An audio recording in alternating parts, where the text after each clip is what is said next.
Okay, we just finished up with Barbara Fredrickson on the last video. She is one of the really important psychologists who you're going to have to remember for the test. In fact, that is going to be one of your essay questions, is being able to explain Fredrickson and her theory about stress.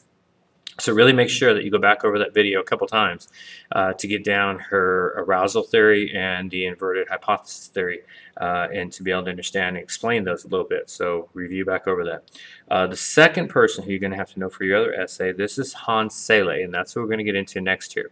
Selye was another psychologist in the 1930s. He also believed that stress was good for you, and that stress was actually something that was very beneficial to the body and to the mind if you're able to place stress in the correct framework.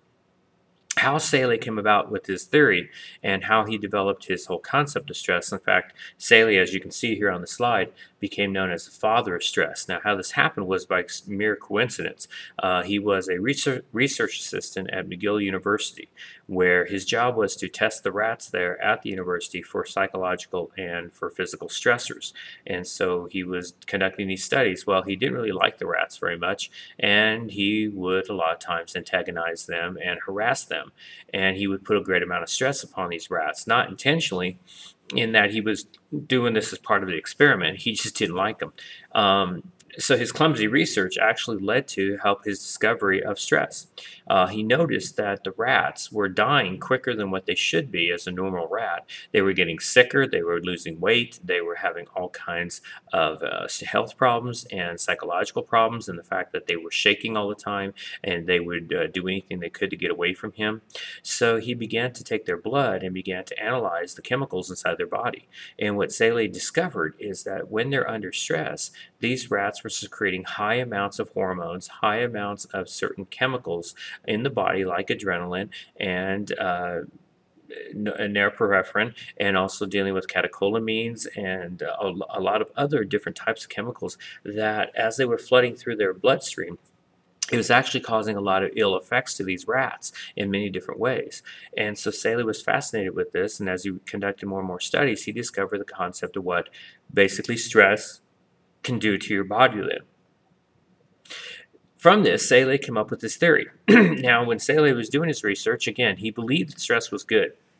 Although he did say that the two biggest problems when it comes to stress is that, one, it's very nonspecific. And what that means is what's stressful for you is, again, not stressful for me. So we cannot clearly state that every situation, yes or no, it's a stressful situation, because everybody is different in their reactions to it.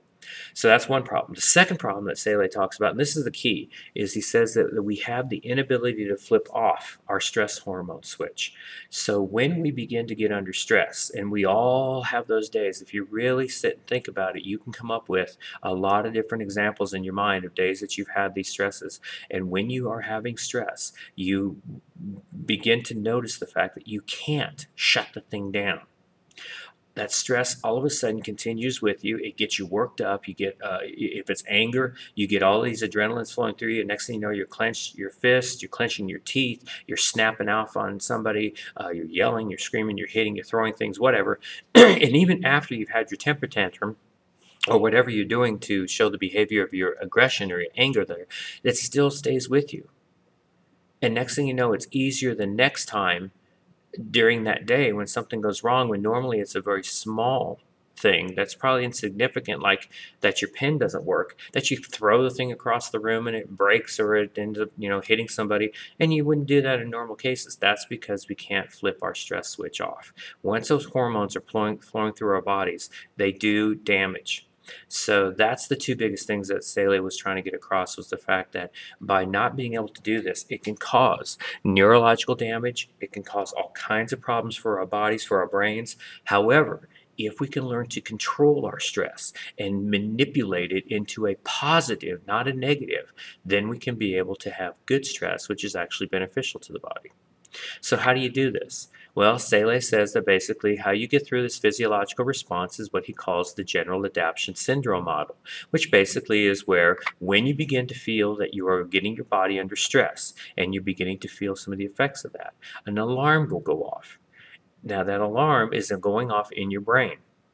And basically, you do have that small amount of time when you are beginning to feel the effects of stress starting to come upon you. When you begin to first recognize the existence of this threat, that's when Sele says we need to flip it. And you need to change that stress from going negative into something positive. And we're going to talk more about how you do that in one of your other videos.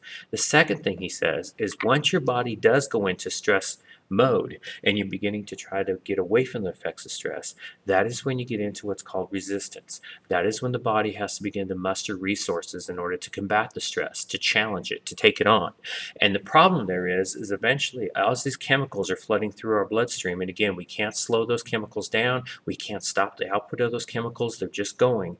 But eventually, if we keep continually to get more stress put upon us, we have more frustrations, more conflicts hit us, more changes come upon us, then our body will go into exhaustion. And that is when we have that prolonged resource depletion, and basically we are wiped out. And again, you could probably give you a lot of examples of when you've had those days when you just don't want to move off the chair or away from your bed because you've been just totally wiped out from stress.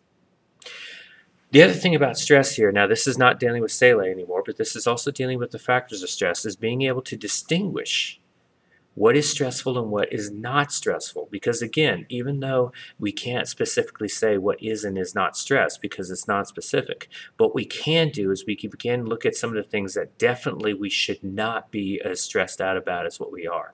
What happens to a lot of us is our emotions, which is basically set up our amygdala, which is responsible for the fight or flight mechanism.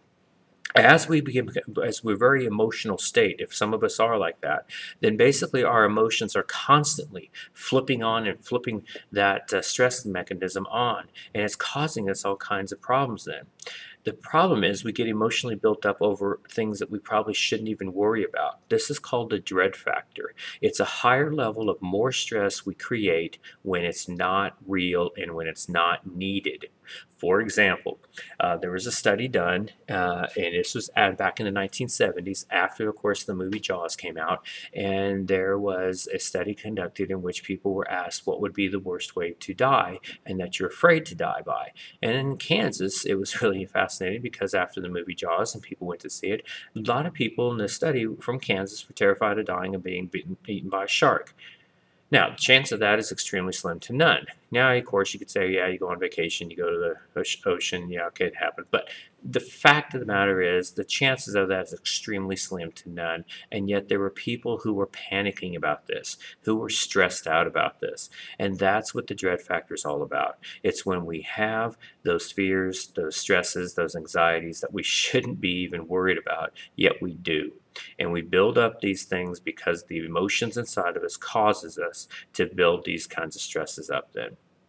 The things that we probably should be more worried about, such as dying in a car wreck because we text, or because of the fact that we don't do well in school because we don't study, we don't try, we don't put any effort into it, those kinds of stresses, we don't worry about. We don't do any stress about that. We're stressing out about things that there really shouldn't be any worry about.